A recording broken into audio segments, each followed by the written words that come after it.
बिस्मिल्लाहिर्रहमानिर्रहीम। अस्सलाम वालेकुम जी। हमने दो आर्टिकल्स जो पढ़ लिए हुए हैं उन्हीं की एप्लीकेशन जो कि न्यूमेरिकल्स पॉइंट ऑफ व्यू से आप लोग पढ़ेंगे, देखेंगे कि उन आर्टिकल से हमें क्या क्या फ़ायदे होते हैं।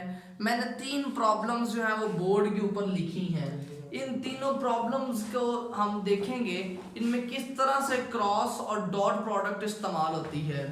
पहली जो प्रॉब्लम मैंने लिखी है जी, शो डैट वेक्टर आई जे के आई प्लस जे प्लस के and 4i plus J minus 5k, ये दो वेक्टर्स हैं जो कि आपके पास एक रेक्टेंगुलर कोऑर्डिनेट सिस्टम एक कार्टेशियन प्लेन के अंदर है।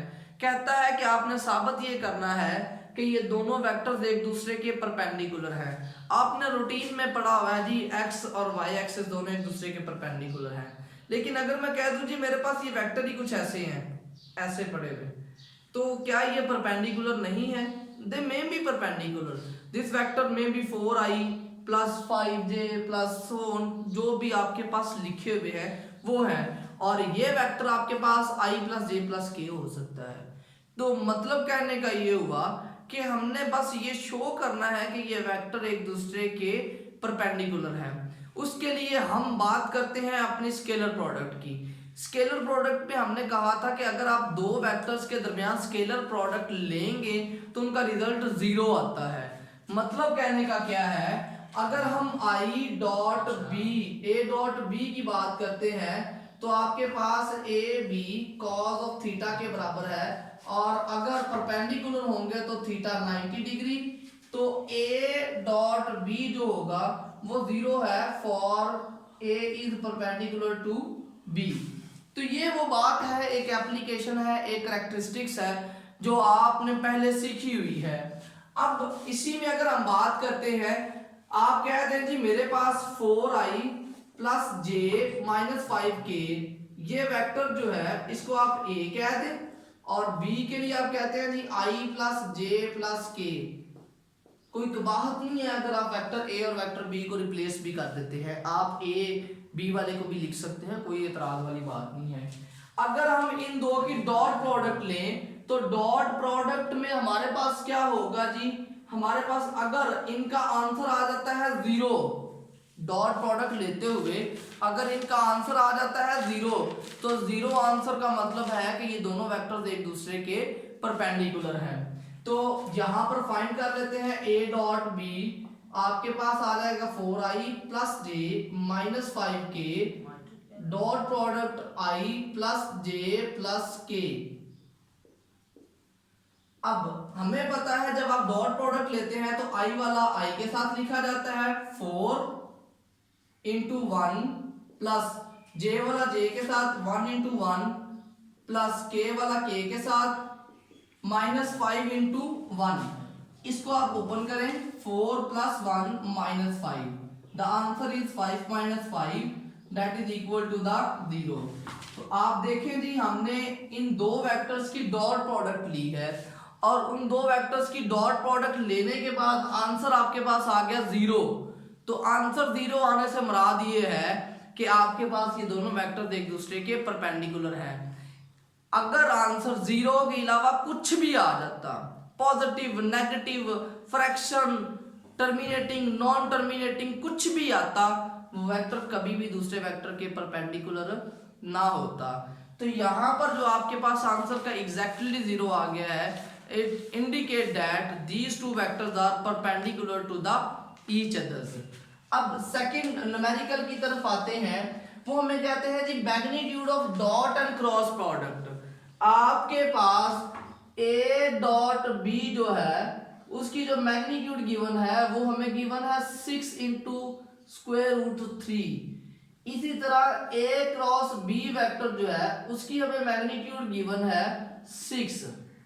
दो वेक्टर्स हैं, आपको ये बताया है कि उनकी अगर डॉट प्रोडक्ट लें उसका जो आंसर आएगा वो 6 है।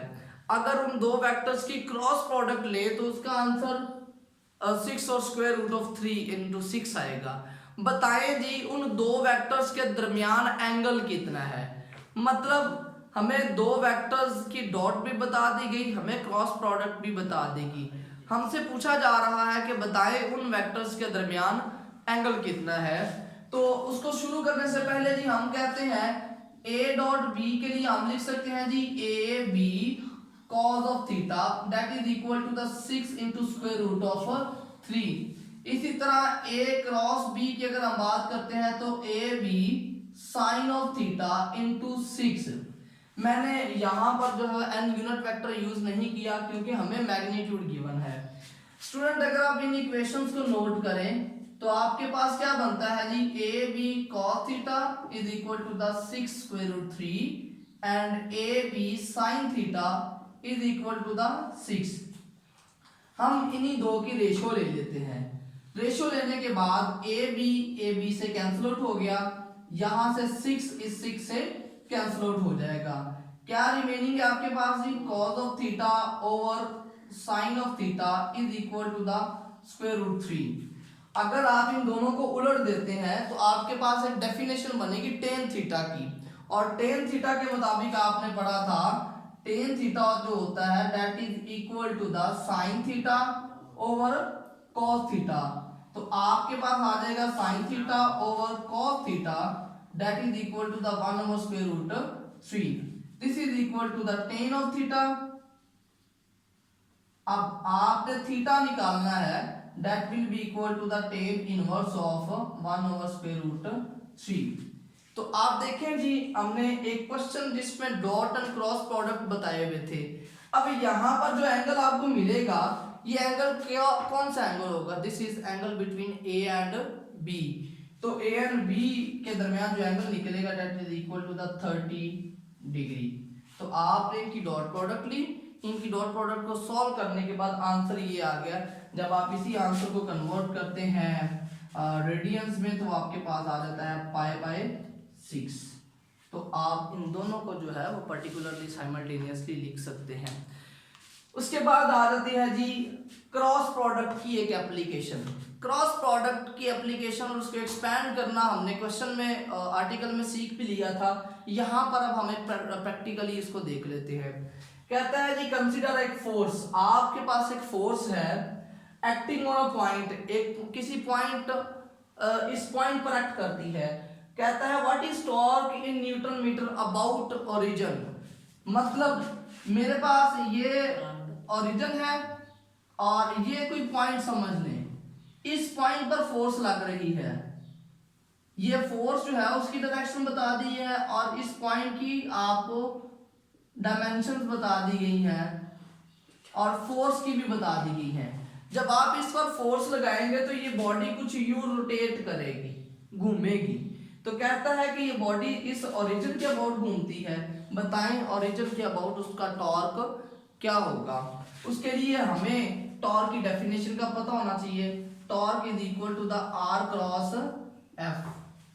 जब आप क्रॉस प्रोडक्ट लेते हैं मूवमेंट आर्म, मूवमेंट आर्म क्या है, ओरिजिन से लेके यहां तक का डिस्टेंस, तो वो आपके पास कितना है 7i plus 3j plus k।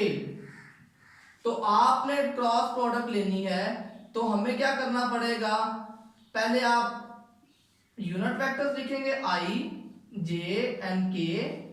उसके बाद पहला वेक्टर है आपका r, उस r के कंपोनेंट्स लिखने हैं। r is equal to the 7, i है तो 7 लिखा जाएगा, 3j है तो 3 पॉजिटिव और k सिंगल k है तो 1 आ गया। उसके बाद सेकंड वेक्टर है आपके पास फोर्स। फोर्स में स्टूडेंट आपके पास ये कंपोनेंट्स हैं इसके -3, 1 एंड 5। हमने जस्ट क्या किया है, अपने डाटा को अपने फॉर्मेट में बना दिया है। अब इस 3/3 मैट्रिक्स को एक्सपैंड करने से आपके पास क्या होगा जी, आंसर आ जाएगा। हम इसको एक्सपैंड करना सीख भी लेते हैं जी। आपके पास वैल्यू क्या आ जाती है, torque is equal to the, ये पहली रो में आई है, ये जिस रो में है और जिस कॉलम में है वो रो और कॉलम छोड़ देंगे, आपके पास ये बचेगा 3, 1, 1 एंड 5। पहला चूंकि पॉजिटिव है, दूसरा आपके पास नेगेटिव आ गया j। जिस रो में j है वो रो और कॉलम आपने एक्सक्लूड करने हैं, छोड़ देने हैं। तो आपके पास क्या बचेगा, ये टर्म्स बच जाएंगी। आपके पास ये ऊपर वाली रो चलेगी और दरमियान वाला जो कॉलम जिसे मैंने सर्कल नहीं किया वो एक्सक्लूडेड है। क्या बचेगा जी 7 -3 1 एंड 5। अब आपने तीसरी की बात करनी है, तो तीसरे में क्या होगा जी, आपके पास जिस रो में के है वो रो और कॉलम आपने छोड़ देना है। तो हमने ये रो छोड़ दी और ये कॉलम छोड़ दिया, तो पॉजिटिव के लिखेंगे। पहला पॉजिटिव होता है, दूसरा नेगेटिव, तीसरा पॉजिटिव। तो आपके पास आ जाएगा 7 3 -3 एंड 1 जी। स्टूडेंट अब आपके पास 2x2 के मैट्रिसेस हैं और उनको आप बहुत इजीली एक्सपैंड भी कर सकते हैं। Torque will be equal to the I as it is, इन दो को डायगोनल एलिमेंट्स को आपस में मल्टीप्लाई करते हैं, 5 3 15 माइनस इन दो को मल्टीप्लाई करते हैं तो 1 आ गया, माइनस आपके पास आ जाएगा j, इन दो को आपस में मल्टीप्लाई करना है 7 और 5 35, यहां माइनस है, इनके दरमियान एक माइनस फार्मूले का आना है तो +3 और प्लस आपके पास आ गया k, इन दो को मल्टीप्लाई किया 7 और माइनस फार्मूले का भी है +9, तो ये आपके पास इसको सॉल्व करने से आंसर मिल जाएगा। टॉर्क आ जाएगा जी 14i minus 38j plus 16k। तो स्टूडेंट आपने क्या किया है, टॉर्क फाइंड आउट किया है। टॉर्क का कॉन्सेप्ट आप लोगों ने किस तरह से सॉल्व किया है जी, वेक्टर प्रोडक्ट को यूज करते हुए सॉल्व किया हुआ है। हम अक्सर सोचते हैं ना कि हमें ये कहाँ पर इस्तेमाल करती है, न्यूमेरिकल करवाते हुए मेरे ध्यान में ये बात आई। आपके पास जितनी भी मशीनरी है, उन मशीनरी के अंदर जो उनके आर्म्स होते हैं, उनकी जो गरारियां हैं, उनके जो स्पेयर पार्ट्स अंदर होते हैं, वो बेसिकली वो मूव कर रहे होते हैं।